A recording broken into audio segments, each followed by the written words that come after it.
Mr. Vice President, Dr. Siddiqui, distinguished guests, friends, ladies and gentlemen. A sense of humility brings us together as a fellow Indian, linked by common goals, common cause, and common commitment, and bonded by shared history, shared heritage, shared background, and shared belief. The Lord that unite us, the little that divide us. Our bonds are stronger than the differences that too often drive us apart. It is a distinct honor to have been asked to speak at this seminar on the 125th anniversary of the Duty Society of Aligarh Muslim University and focusing on the educational development of weaker sections in India. So thank you, Dr. Siddiqui, for inviting me to speak to these distinguished gatherings of people. Both of us have a store of a shared memory of Aligarh. I want to thank the Vice President Ansari for providing the broad shoulder upon which we can stand. I admire his strong and firm belief in the most diverse and tolerant vision of India. I regret that I cannot be there in person because of a previous commitment. But let us assure that I am with you in spirit and committed to the cause of ensuring a quality education that equips those in the weaker section with the knowledge, skills, abilities, and attitude to succeed in the 21st century. The full speech that I would have delivered had I been able to participate, titled Making a Difference, is printed in the seminar program. In the speech, I talk about Aligarh Muslim University and what Aligarh Muslim University have made to make a positive difference in the people's life, the contribution, the duty society, and the needs of the weaker sections. In these brief remarks, I want to highlight the pivotal roles that I think you, members of the Duty Society, and the other distinguished educationists, scientists, doctors, engineers, and mathematicians in attendance tonight can and must play to make a meaningful difference for those in the weaker sections of the society. The roles that I would prescribe are educator, role model, innovator, problem solver, job creator, change agent, and a team player. So let me begin with the role of educator.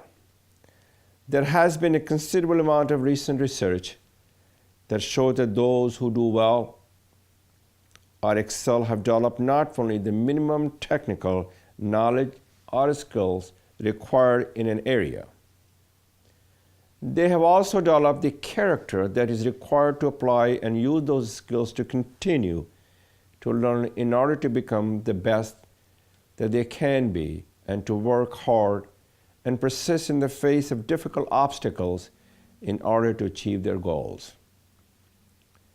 Given these findings, the educator's role in contributing to the achievement and advancement of individuals in the weaker section should be a broad one of striving to develop the whole person by building the knowledge, skills, abilities, and attitude, and not a narrow one of transmitting knowledge only.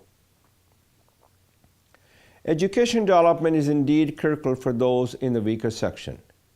Education alone, though, is a necessary but not a sufficient condition for fully empowering and preparing individuals for success in life. In addition, there are a number of factors that constrain those in the weaker section. So those of you in this audience have the personal and professional power to move beyond education, to play the other roles that I have enumerated, to create more holistic solution for those in the weaker section. So let me discuss each of these roles briefly. Role model. One of the limiting factors for many in the weaker section is that there are few within their peer groups whom they can look into as a positive examples. People learn through observation not conversation. Recognizing this, a teacher, no matter whether the setting is in the classroom or somewhere else, can act in ways that are worthy of emulation. Innovator. Those in the weaker section lack resources of all types.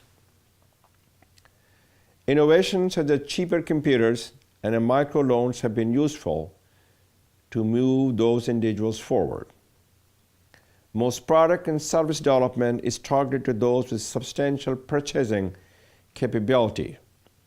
Concentrating on developing goods and services to those with scarce resources may not yield big financial returns, but the returns from a better society would be huge.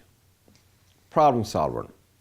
Some of what stands in the way of success for those individuals in the weaker sector could be issues such as lack of transportation or access to proper medical treatment.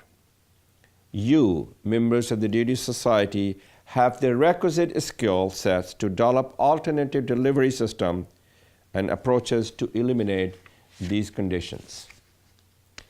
Job creator. We are living at a time when automations, robotics, and information technology are destroying traditional middle-skill jobs that once might have gone to those in the weaker section who are educated.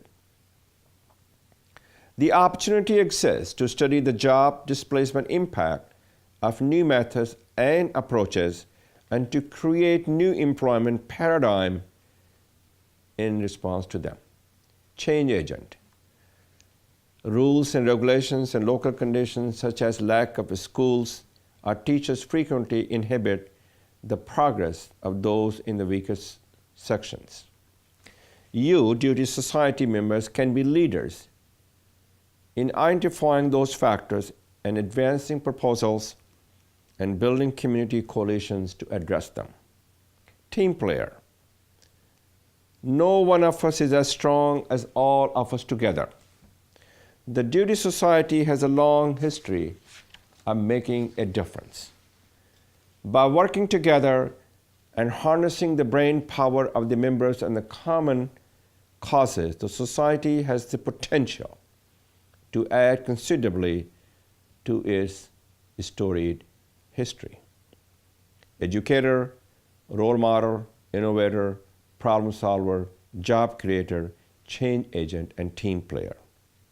I'm certain that you, members of the Duty Society of Aligarh Muslim University, are active in most, if not all, of these roles that I am recommending. So, I view my recommendation to play this pivotal role as evolutionary rather than revolutionary. They're directed towards bringing conscious attention and a continuous spotlight on fulfilling all of these roles. You are already a difference maker. By highlighting these roles, I'm asking you to amplify, magnify, and intensify your effort, because you know and I know that the needs of those in the weaker sections are significant and substantial. In closing, let me take you back to my opening comments where I stated that even though I couldn't be there in person, rest assured that I am there with you in spirit and committed to the cause of ensuring a quality education that equips those in the weaker section with the knowledge, skills, abilities, and attitude to succeed in the 21st century. I'm with you in more than spirit in pursuing this cause. As many of you know, my wife Debbie and I have committed $2 million to support the building of a new management complex at Aligarh Muslim University. That complex would directly and indirectly benefit those from and the weaker sections of the society. We look at the funding of this management complex not as a philanthropy, but at an investment that will yield exponential returns. Aligarh students has always been our best hope. This is my way of saying thank you and keeping the hope alive. We're pleased to be providing this contribution to making a difference and to help those of you in the Duty Society make yours. We look forward to our ongoing partnership in making that difference. So before I close my remark, I say to all of you that we need to ensure that India's weaker sections and minorities are active participants in India's inclusive economic growth. They must be equal partner in India's prosperity. With that thought and spirit in mind, let's extend our hand, our hope, and our help to those who are voiceless, to those who are poor, to those who are hungry, to those who are socially and economically disadvantaged. And let us give them the latest opportunity to succeed. When they succeed, all of us succeed, India succeeds, and the world succeeds. So let us stand together because we are Indian with the bond that holds us together. These are the values that binds us together. Thanks for the opportunity to speak with you. Keep on making a difference. Have a great seminar, and God bless you all.